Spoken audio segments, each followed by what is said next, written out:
Hello, welcome to the PARS Health TV channel. We hope you're having a good day, and you are happy and healthy. In this channel, we give you tips to keep you healthy and out of trouble. In this video, we want to talk about best rotator cuff pain stretches. This video is for educational purposes only, and if you have any specific condition or illness, you should consult with your doctor.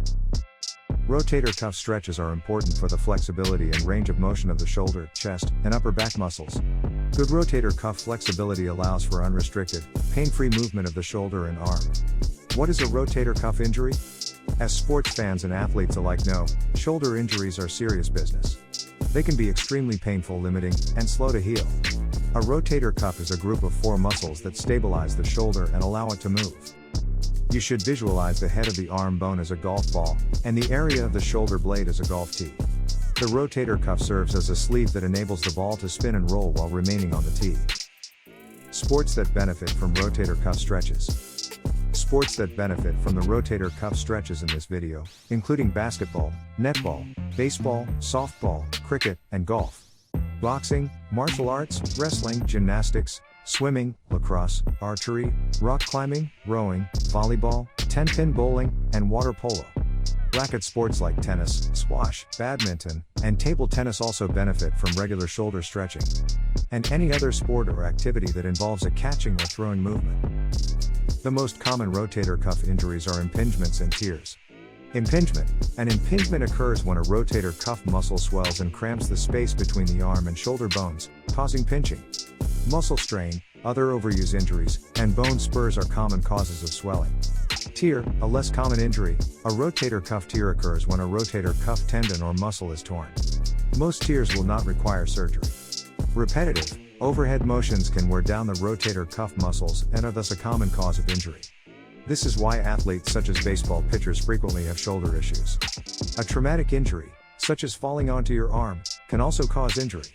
Regardless of how it happens, the risk of a rotator cuff tear increases as we age and the wear on our bodies accumulates. What to do after an injury? Try using the RICE method immediately following an injury. Rest, ice, compression, and elevation work together to reduce pain and swelling.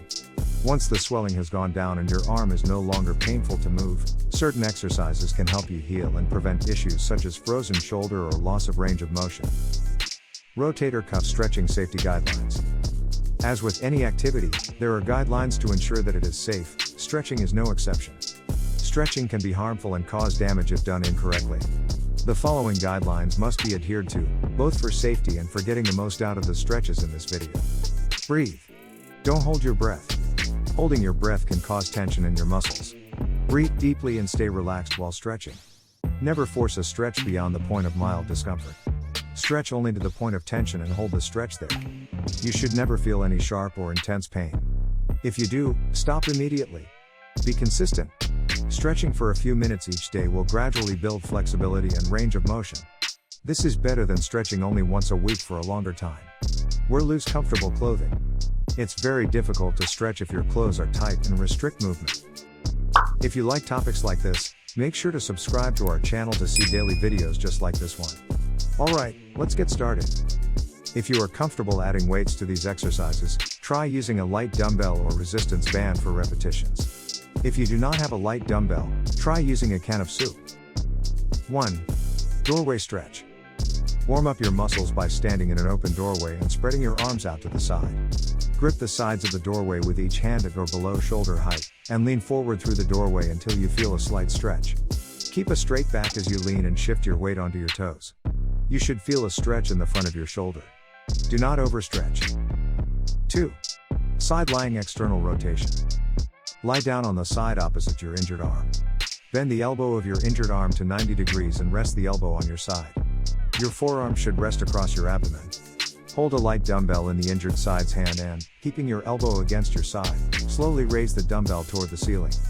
Stop rotating your arm if you feel the strain. Hold the dumbbell up for a few seconds before returning to the start position with your arm down.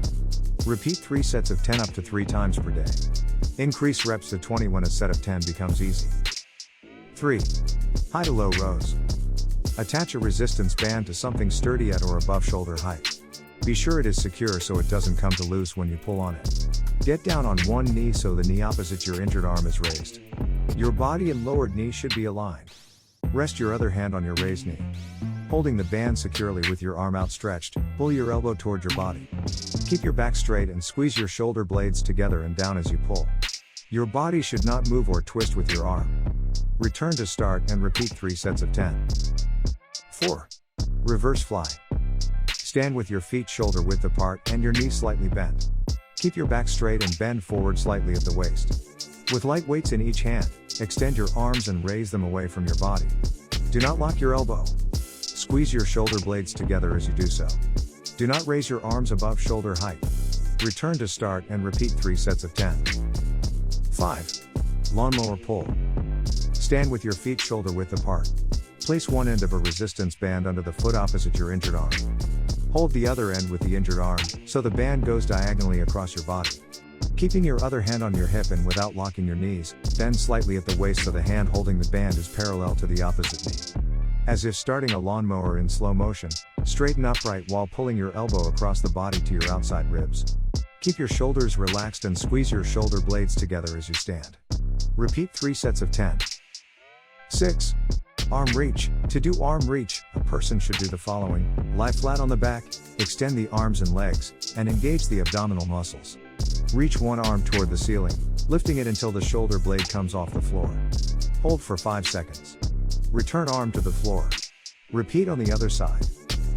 7. Pendulum. The pendulum exercise involves these steps. Lean forward with one arm hanging freely. Use the other arm to brace against a chair for support. Gently swing the hanging arm from side to side, forward and back, and in a circular motion. Slowly return to a standing position. Repeat on the other side. 8. Crossover arm stretch. The crossover arm stretch involves these steps. Lift one arm so that it is perpendicular to the floor and extend it straight without locking it. Take the wrist of the extended, lifted arm with the opposite hand. Gently pull the arm across the front of the body, trying to hug the chest with the arm. Hold the stretch for 5 seconds before slowly releasing it. Repeat on the other side. The shoulder is a ball and socket joint that connects the upper arm bone to the shoulder blade. 4 muscles attach to the bones of the shoulder joint, and these form the rotator cuff. Performing certain rotator cuff exercises can help prevent injury to this part of the body. While these exercises can help build strength after a minor injury, a major or recurring injury requires more attention. Consult a doctor if you experience pain or a deep ache, swelling, difficulty raising your arm, difficulty sleeping on your arm more than a few days after your injury. These are symptoms of a more severe injury.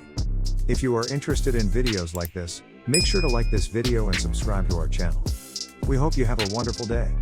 See you in the next video.